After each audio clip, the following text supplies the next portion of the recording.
in the podcast series, you talk about looking for products that are lightweight and non-electric to start off with. Do you still feel that is the best way to start? For instance, custom aprons over tongs for cooking. I'm still a huge believer in small, lightweight, and simple. Going back to profit margin, that's what drives that decision or that belief, philosophy. Not that you can't. So here's the thing. One of my students is selling a wood-related product.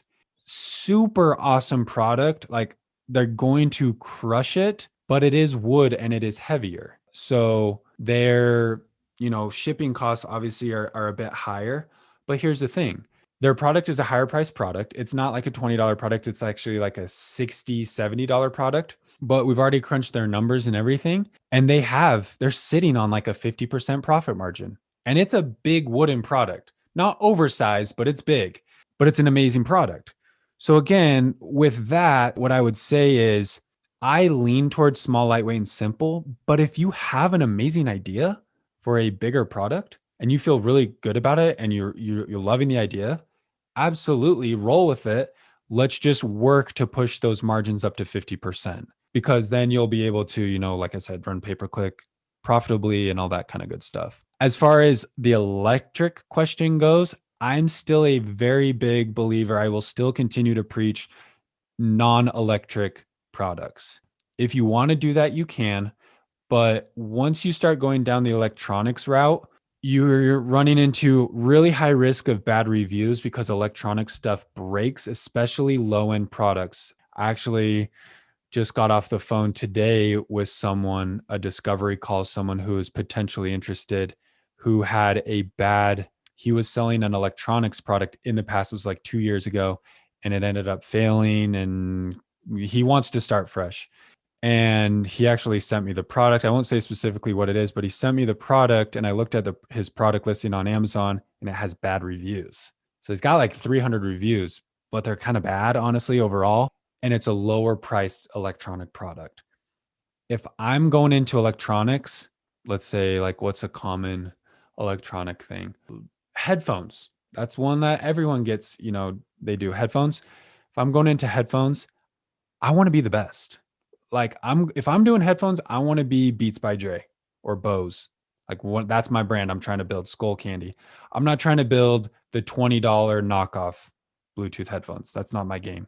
That's when you're going to get bad reviews, because it's going to be a cheaply made product. It's going to break. You're going to get bad reviews. You're going to have complaining customers. The people who buy Bose and Beats by Dre are willing to spend $200 on headphones. They're not really complaining that much. Versus the people who spend $20 on a pair of headphones, those are the people who don't want to spend the money on a nice pair, and they'll complain about it. It just happens. That's just kind of how it is. The other thing with electronics, I'll just say really quickly, is batteries. If they involve batteries, and if you ship with batteries or a lithium ion rechargeable battery, there's like crazy restrictions and issues. So like, even within Amazon Seller Central, you have to have all sorts of documentation for shipping batteries. If you ship batteries, I don't believe you can do air express shipping. So you're kind of tied down there. And liability goes way, way up once you start using electricity.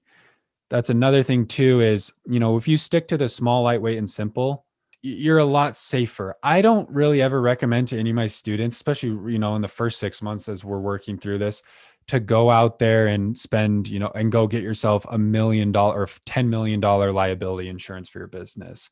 It's not really necessary for most of us just starting off. But if you're going to sell something with a huge battery, like a hoverboard, like, hey, I'm going to sell hoverboards, I have a massive lithium ion battery, you better have insurance, because when that thing, some dude plugs it in and you say on the instructions, do not plug it in overnight, they're going to plug it in overnight. It's going to burst into flames, burn their house down, and then they're going to sue you. So again, liability goes way, way up once you start involving batteries and electricity. People are going to burn their house down. They're going to find a way to, if there's moving parts, they're going to find a way to stick their finger in it and cut their finger off, and then they're going to sue you. So that's why I say, starting off, let's stick to the small, lightweight, simple. If you want to sell, a hoverboard down the road, great. You'll have your liability insurance. You'll have everything set up. You'll be fine. But I don't recommend that off the bat.